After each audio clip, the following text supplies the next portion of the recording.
안녕하세요. 모토야의 박병호 기자입니다. 지난 시간에는 현대자동차의 초대 산타페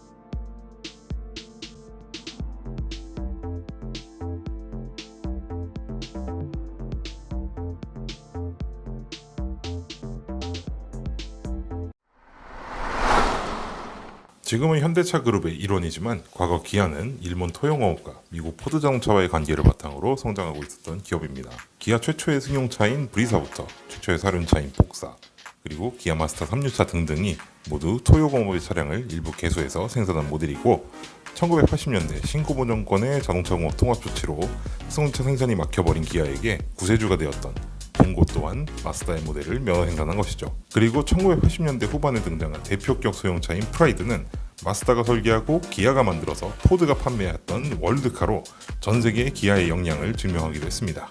초대 스포티지는 이미 초기부터 기아의 생산 능력에 주목하고 있었던 포드의 제안으로부터 시작되었습니다. 이때 포드가 기아에 제안한 차는 프로젝트명 UW-52로 알려졌는데요. 이 컨셉트는 당시 미국 시장에서 대유행 중이었던 픽업 트럭 기반의 풀사이즈 SUV가 아닌 승용차 수준으로 작은 크기와 승용차에 가까운 세련된 디자인, 그리고 기반 설계를 가진 당시로서는 실로 혁신적인 컨셉트였습니다. 그리고 이 프로젝트는 프라이드에 이은 포드의 두 번째 월드카 프로젝트이기도 했죠. 물론 이렇게 아주 작은 SUV가 없었던 것은 아니었습니다. 1970년대에 처음 출시되었던 스즈키의 짐니를 시작으로 1988년 등장한 스즈키의 비타라, 그리고 다이하스, 로키 등 이미 시장에는 작은 SUV들이 존재는 했었거든요. 그렇지만 이들과 같은 소형의 SUV는 지나치게 작은 크기와 정통 SUV 방식에서 크게 벗어나지 못했기 때문에 당시 시장에서 큰 주목을 받지 못하고 있었습니다. 이 포드의 UW52 프로젝트는 패밀리카로도 사용 가능한 적당한 크기의 승용차의 세련된 디자인과 기반 설계로 중량까지 줄이면서 레저 활동에도 어느 정도 대응할 수 있는 것이었습니다. 즉 1980년대 오늘날의 준중형급 크로스오버 SUV를 처음으로 제시한 것과 마찬가지였죠. 하지만 이 프로젝트를 제안한 포드는 말도 안 되는 조건을 걸었습니다. 포드가 걸었던 조건은 이 차의 연간 생산 대수 15만 대 중 10만 대를 기아에 배정해주는 대신 포드에게 기아의 지분 50%를 넘긴다는 것이었습니다. 게다가 기아는 이미 마스다가 이런 식으로 포드에게 지속적으로 자본을 잠식당하고 있는 상황을 눈앞에서 지켜보고 있었기 때문에 기아의 입장에서 포드의 이 제안은 곧 회사를 집어삼키겠다는 행동으로 보일 수밖에 없었습니다. 당시 기아의 김선홍 회장은 당연하게도 이 조건을 터무니없는 폭거로 생각했습니다. 이에 김 회장은 포드의 이 제안을 단칼에 거절하고 모든 관계를 단절해버리기 이릅니다. 이와 같은 강경한 조치에 당황한 포드는 당시 기아가 계획 중이었던 아산 공장을 별도 법인화하고 그 지분의 절반을 요구한 내용으로 수정된 제안을 내놓기도 했는데요. 하지만 기아로서는 먼저 말도 안 되는 조건을 내세웠던 포드를 더 이상 신뢰할 수 없게 돼버리는 바람에 이 제안마저 딱 잘라 거절해버렸습니다. 그렇게 포드와의 관계를 청산한 건 좋았지만 문제가 하나 남아 있었습니다. 포드가 제안했던 프로젝트 UW52는 기아로서는 너무 놓치기에 아까운 물건이었기 때문이죠. 그래서 기아는 이 혁신적인 프로젝트를 자신의 손으로 직접 실현하고자 이 프로젝트를 다시 가동하게 됩니다. 프로젝트 MB7 초대 스포티지의 개발이 시작된 것입니다. 포드와의 결별을 선언한 기아는 프로젝트 MB7을 독자적으로 실현하는 데 나섰습니다. 그렇지만 그 과정은 결코 순탄치 못했죠. 먼저 기아는 마스다에게 이 프로젝트를 실현하기 위한 기술 지원을 요청하게 됩니다. 그러나 이미 포드에게 자본을 상당 부분 잠식당해버린 마스다는 기아를 도울 수 있는 입장이 못했습니다. 믿었던 스승에게마저 도움을 받지 못하게 된 기아는 이제 모든 것을 자신들의 손으로 이뤄내야만 했습니다. 특히 이제까지 독자 모델을 개발해본 경험이 없었던 기아에게는 이는 어마어마한 도전이었죠. 독자 개발 신차를 만들어내는 데에는 막대한 자금을 필요로 했고 그만한 기술력도 수반되어야 하니 말이죠. 그렇지만 기아는 이 프로젝트를 어떻게든 실현해내고자 정면 돌파를 시도하게 됩니다. 기아는 포드가 제시했던 혁신적인 컨셉트를 자신들이 가지고 있었던 기술로 구현해내고자 했습니다. 그래서 스포티지는 오늘날 크로스오버 SUV들과 같은 일체형 차체 구조, 즉 모노코크 방식을 사용하지 못하고 그동안 만들어왔던 전통적인 바디온 프레임 구조를 활용하는 방향으로 가닥을 잡게 됩니다. 하지만 여기에는 문제점이 있었습니다. 전통적인 바디온 프레임 구조로는 승용차 수준의 낮은 지상부를 구현하기 어려웠거든요. 그래서 기아는 스포티지 전용의 독자적인 프레임을 따로 개발해서 이 문제를 해결했습니다. 전 후륜 차축에 걸리는 부위를 아치형으로 제작해서 차축과 차동 기어가 들어갈 자리를 확보한 것이죠. 아울러 모든 바퀴에 코일 스프링을 사용하는 서스펜션을 적용해서 승차감도 크게 개선시켰습니다. 4륜구동 시스템도 아주 획기적이었는데요. 스포티지는 국내 최초로 시속 60km 이내의 속도에서 구동 방식을 전환할 수 있는 시프트 온 플라이 시스템을 도입했습니다. 기존의 기계식 4륜구동 시스템 대비 한층 더 진분행 방식을 사용한 것이죠. 이뿐만 아니라 바디온 프레임 구조의 가장 큰 약점인 중량 문제를 해결하기 위해 경량화에도 힘을 썼습니다. 그래서 2.0L급의 가솔린 엔진만으로도 충분한 동력 성능을 발휘할 수 있도록 했죠. 그리고 기아는 스포티지를 양산하기 전에 파리 다크랠리에 출전시키기도 했습니다. 비록 공식적으로 완주는 이뤄내지 못했지만 이때 얻은 귀중한 데이터들을 통해 차량의 완성도를 크게 높일 수 있었죠.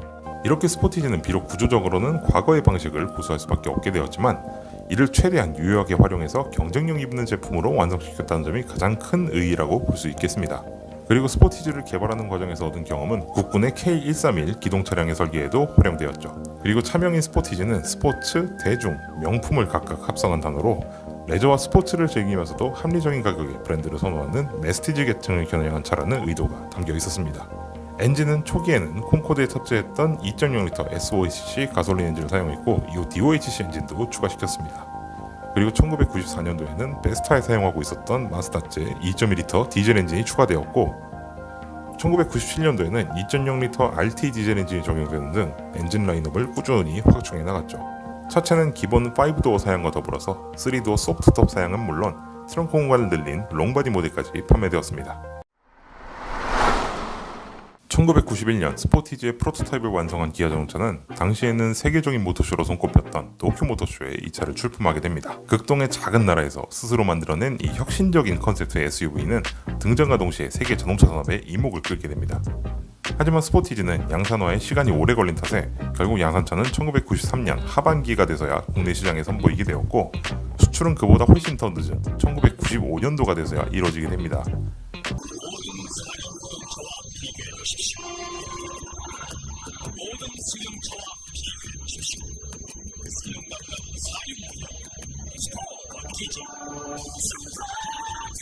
이렇게 스포티지의 양산과 수출이 늦어지면서 전혀 엉뚱한 제조사가 이 컨셉트로 이득을 보게 되는데요. 그 제조사는 다름 아닌 일본의 토요타 자동차와 혼다 기업공업이었습니다. 이 두 회사는 1991년 도쿄 모터쇼에 출품된 스포티지의 혁신적인 컨셉트를 마주하고는 스포티지의 양산이 늦어지는 동안 거대 기업의 체계화된 프로세스와 독자 모델 개발 경험을 통해서 스포티지의 컨셉트를 빠르게 흡수했죠. 그리고 이들은 기아보다 훨씬 앞서서 제품화에 성공을 시켰습니다. 이렇게 해서 만들어진 차가 바로 토요타의 RAV4와 혼다의 CR-V였습니다. 1994년 미국 시장에 선제적으로 출시된 토요타 RAV4는 등장과 동시에 크로스오버의 붐을 일으켰고 95년 출시된 CR-V 역시 크로스오버의 붐을 타고 놀라운 성공을 거두게 되었습니다.